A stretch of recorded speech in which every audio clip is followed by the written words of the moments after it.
Mag-aalas 12 ng tanghali noong August 24, 2020, nangyanigin ng isang malakas na pagsabog ang Rizal Plaza sa Barangay Walid Partikular sa harap ng Paradise Food Shop sa Hulosolo kung saan nagbunga ito ng pagkasawi ng 7 mga sundalo, isang PNP SAF, 6 na mga sibilyan at 72 dito ang naging sugatan.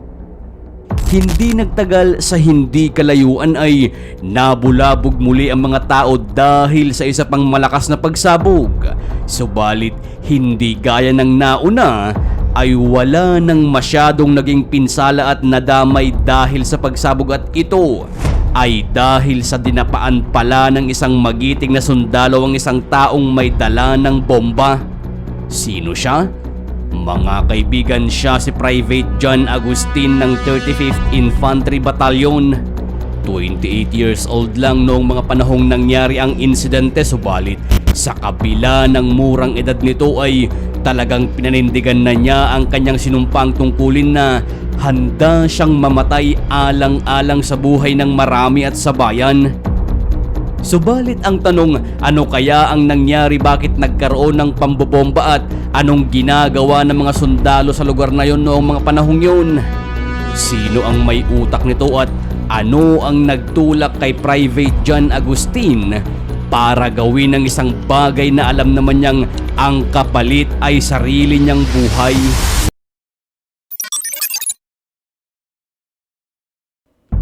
November 2019, nang maging ganap na sundalo ang binatang si Private John Agustin na tubong Pulumulok, South Cotabato. Labis man noon ang pagtutol ng kanyang mga magulang na huwag tahakin ang pagsusundalo dahil sa batid nila na napakadelikado, ay wala pa rin silang nagawa dahil ang pagsusundalo talaga ang gusto ng binata. Nang maging ganap nga itong sundalo ay agad siyang nadestino sa Hulosolo dahil sa mahigpit noon na seguridad sa lugar at kasalukuyang naka-heightened alert dahil sa banta ng terorista at sa pangmalawakang pandemya dulot ng COVID-19.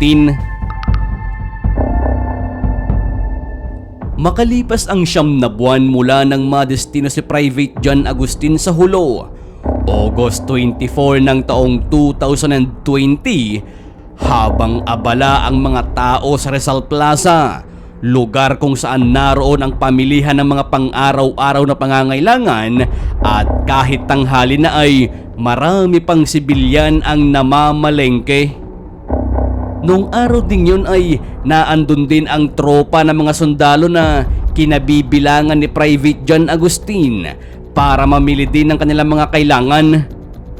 Ang 2 sasakyan ng mga ito na isang 6x at isang pick-up truck ay nakapark ng magkabilaan sa harap ng Paradise Food Shop para doon sana isakay ang kanilang mga pinamili. Subalit hindi nagtagal, ilang minuto bago mag-alas 12 ng tanghali ay isang malakas na pagsabog ang naganap sa tapat mismo ng Paradise Food Shop kung saan nakapwesto ang 2 sasakyan ng mga sundalo.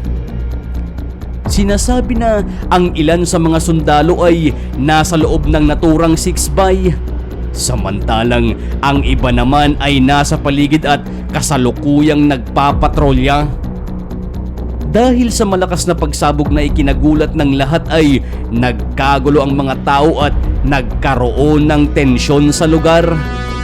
Nang sandaling humupa na ang usok dulot ng pagsabog ay tumambad ang isang motorsiklong sunog na sunog at nagkalat sa paligid ang katawan ng mga biktimang napuruhan sa pagsabog. Dead on the spot ang 7 mga sundalo at ang 2 dito ay bagong recruit pa lang. Patay din ang isang PNP SAF at damay ang 6 na mga sibilyan. Nagkalat din sa lugar ang mga sugatang sundalo at sibilyang tinamaan ng mga shrapnel na umabot sa mahigit 70. Subalit habang nagkakagulo pa sa pag-secure sa mga naging biktima at habang nagsasagawa ng pagkordon ang mga sundalo sa pinangyarihan ng insidente, ay maya-maya pagsapit ng alauna ay Muli na namang nadagdagan ang tensyon sa lugar dahil sa hindi kalayuan ay isa na namang malakas na pagsabog ng bomba ang gumulantang sa lahat. Ayon sa mga nakasaksi ay may isang sundalo ang pilit na pinipigilan ng isang babaeng gustong pumasok sa nooy nakakordon na blast site. Ang sundalong yun ay walang iba kundi si Private John Agustin. Tila pumukaw kasi sa atensyon ng binatang sundalo ang isang babaeng kahina-hinalang kilos dahil sa patuloy nitong pagpupumilit na pumasok sa grupo ng mga sundalo at pulis na kasalukuyang nagsasagawa pa ng pagkordon sa naunang pinangyarihan ng pagsabog. Lingid sa kaalaman ng lahat na ang babaeng yon pala ay isang subalit napansin yon ni Private John Agustin kaya naman agad niya itong hinabol. Upang makasiguro na hindi ito makalayo ay sinunggaban niya at dinapaan ang babae. Ngunit kasunod noon ay isang malakas na pagsabog muli ang naganap. Huli na nang makuha sa babaeng suicide bomber ang detonator na hawak-hawak nito. Napindot na ito at kasama si Private John Agustin sa babaeng sumabog pero nang dahil sa ginawa nitong pagdapa, hindi gaya ng nauna ay wala nang masyadong naging pinsala at nadamay sa pagsabog. Sa inisyal na pag-iimbestiga sa naunang pagsabog ay sinasabing isa umanong motorcycle airborne IED ang sanhin nito at ito ay nakapwesto sa bandang likuran ng truck ng mga militar. Subalit sa masusipang pag-iimbestiga ng mga bomb expert ay hindi sa motorsiklo galing ang bomba kundi sa pagitan ng dalawang truck at ito ay ayon sa nakitang crater na nilikha ng malakas na pagsabog. Pinatutunayan din ito ng nakuhang CCTV footage sa lugar at kumpirmado na isa ding suicide bomber ang dahilan ng naunang pagsabog. Ibig sabihin, dalawang suicide bomber ang naging salarin pero sino ang mga ito at ano ang kinalaman nila sa mga naunang naitalang pagsabog sa mga karatig lugar nito? Sa pagpapatuloy naman ng kanilang isinasagawang investigasyon kung sino ba ang responsable dito ay bandang huli ay lumitaw na may kinalaman dito ang mga grupo ng Abu Sayyaf na pinangungunahan ni Mujri Marmundi sa Wadyaan. Siya ang sinasabing sub-unit leader ng ISIS na gumagawa ng mga bomba para sa mga Abu Sayyaf group na nag-ooperate ng pagbomba sa probinsya ng Sulu. Ayon naman kay Philippine Army Commander Lieutenant General Cirilito Sobihana na dating Army Chief ng Western Mindanao Command ay sinasabing natukoy na ang pagkakakilanlan ng dalawang babaeng suicide bomber.